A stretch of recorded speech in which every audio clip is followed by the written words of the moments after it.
Hi friends, இன்றைக்கி வந்து பார்த்திங்கன்னா வீட்டுக்கு தேவையான கறி மசாலா எப்படி பண்ணுறது அப்படின்னு சொல்லி பார்க்கலாம். இது எங்கள் அம்மாவோட ஸ்பெஷல். ஃபஸ்ட்டு ஒரு கடாயை வச்சுட்டு அதில் வந்து ஒரு ஸ்பூன் வந்து ஆயில் சேர்த்துக்கலாம்.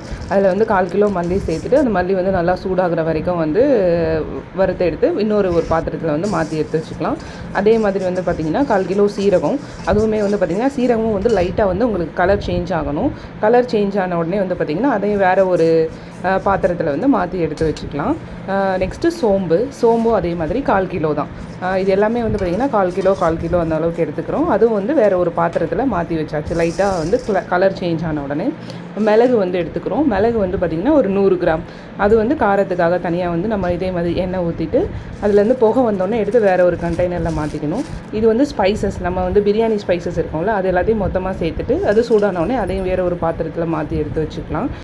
அவ்வளோதாங்க. இன்னும் வந்து பார்த்திங்க அப்படின்னா கசகசா, அது வந்து ஒரு 50 கிராம் எடுத்துக்கிறோம். அதுவும் இதே மாதிரி தான் ஒரு ஸ்பூன் ஆயில் விட்டுட்டு அதில் வந்து நல்லா வந்து ஃப்ரை பண்ணி நம்ம மாற்றி வச்சுருக்கோம்ல பாத்திரம், அதே மாதிரி இதையும் வந்து அதில் மாற்றி எடுத்து வச்சுக்கலாம்.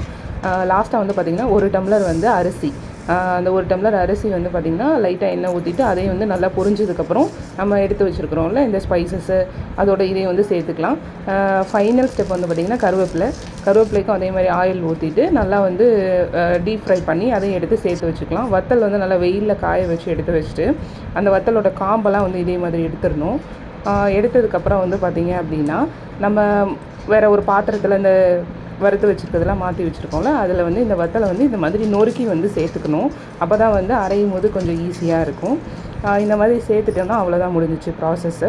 இது ரொம்பவே நல்லாயிருக்கும். எந்த விதமான நான்வெஜ்ஜுக்குமே வந்து நீங்கள் இதை வந்து ட்ரை பண்ணலாம். கண்டிப்பாக ட்ரை பண்ணி பார்த்துட்டு சொல்லுங்கள். பாய்.